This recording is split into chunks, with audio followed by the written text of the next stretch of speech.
সোনার বাজারে আগুন জ্বলছে, এই আগুনে আপনি বিনিয়োগ করবেন, লাভবান হবেন, পরিকল্পনা নিয়েছেন, তথ্য দিয়ে আমি আপনাকে সহযোগিতা করব। আজ অক্টোবর মাসের 21 তারিখ, আপনি নিজে দেখছেন, একজনকে দেখান ভিডিওটি শেয়ার করে। আপনি দেখছেন এই ভিডিওটি ইউটিউব, টিকটক, ফেসবুক তিনটি প্ল্যাটফর্মে প্রতিদিনই এই গুরুত্বপূর্ণ তথ্য দিয়ে যাচ্ছি। আজ আপনি প্রবাস থেকে গোল্ড খরিদ করবেন, আপনার প্রিয়জন বাংলাদেশ থেকে কিনবে, আপনার জন্য 22 ক্যারেটের এক ভরি 2,17,382 টাকায় বিক্রি হচ্ছে। এক আনা 13,586 টাকা 38 পয়সা। 21 ক্যারেট এক ভরি আজ বিক্রি হচ্ছে 2,07,503 টাকায়। এক আনা 12,968 টাকা 94 পয়সায়। 18 ক্যারেট এক ভরি বিক্রি হচ্ছে 1,77,853 টাকায়। এক আনা 11,115 টাকা 81 পয়সা। গোল্ডের হিসাব আমরা অনেকেই বুঝি না, বুঝার প্রয়োজন রয়েছে। বিশেষ করে এক ভরিতে 11.664 গ্রাম হয়, এক ভরিতে 16 আনা হয়, এক আনায় 0.728 গ্রাম হয়। আপনি বাংলাদেশে টাকা পাঠিয়েছেন, তারা কিনবে, বাংলাদেশের সমিতি দ্বারা গোল্ডের রেট নির্ধারণ করে।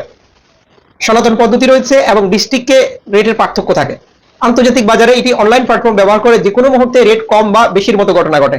আপনি বিনিয়োগ করবেন, অবশ্যই কত ক্যারেটে গোল্ড খরিদ করেছেন, মজুরি মূল্য কত নিয়েছে, কোন দেশে তৈরিকৃত, এই বিষয়গুলো ভেরিফাই করে নেবে। এতে করে প্রতারিত বা প্রতারণার সম্ভাবনা কমে যায়।